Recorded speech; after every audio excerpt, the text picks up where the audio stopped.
mbola sitrana ny feroko ary mbola tena matsiaro migedra sy voafaritra ao ankehitriny.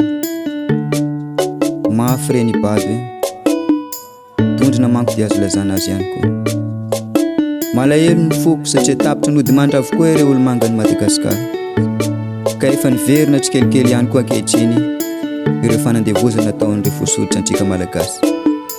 Fa saingy fanandevozana ampolaka no hita treto, mianara ry zaza mba tsy ambakain'ny olona amin'ny taniny. Ka fa dio ny manao fampianaram-bazaha, asehoe amin'izay ny fahalalantsika malagasy, asehoe hoe antsika malagasy dia mba jereo ary firisan-drato ireo vahiny mipetraka eto Madagasikara. Dia finaritra ery ianao mahita toerana tahaka ny paradisa, misy trano ohatran'izao ihany eto Madagasikara hoy ianao. Tsy izy no toetra ao fa ilay taranaky ny mpanandevan'ny dadabenao tamin'ny 20 Marsa taona 1770.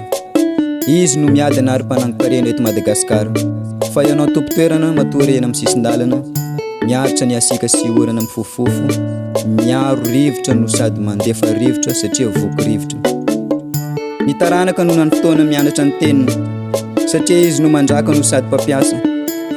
Ianao no milelatra ny faladiany ao amin'ny tanindrazanao. Dia masina ve ny tanindrazanao amin'izany? Asehoe ny mahamalagasy anao, asehoe raha tia tanindrazana marina ianao. Ny olona tia tanindrazana hatreto dia ireo mpivarotra ramanonaka sy mofogasy. Azo foana ireo ramanonaka sy mofogasy fa dia very tokoa anie isika. Tsy afenoko anao fa 50 ariary hatramin'izao ka hatramin'izay ny vidin'ny ramanonaka sy mofogasy. Toy izy fa tsara, voninahitra ho an'ny Madagasikara. Bonjour, bonsoir, salut. Izay no nolovainareo tamin'ny dadabenareo. Fa ny anay kosa dia akory aby, salama tompoko. Izay no lovana apetraky ny dadabenay ho anay. Fampianatra izy moa nampianatra anareo bonjour, bonsoir io, ry malagasy.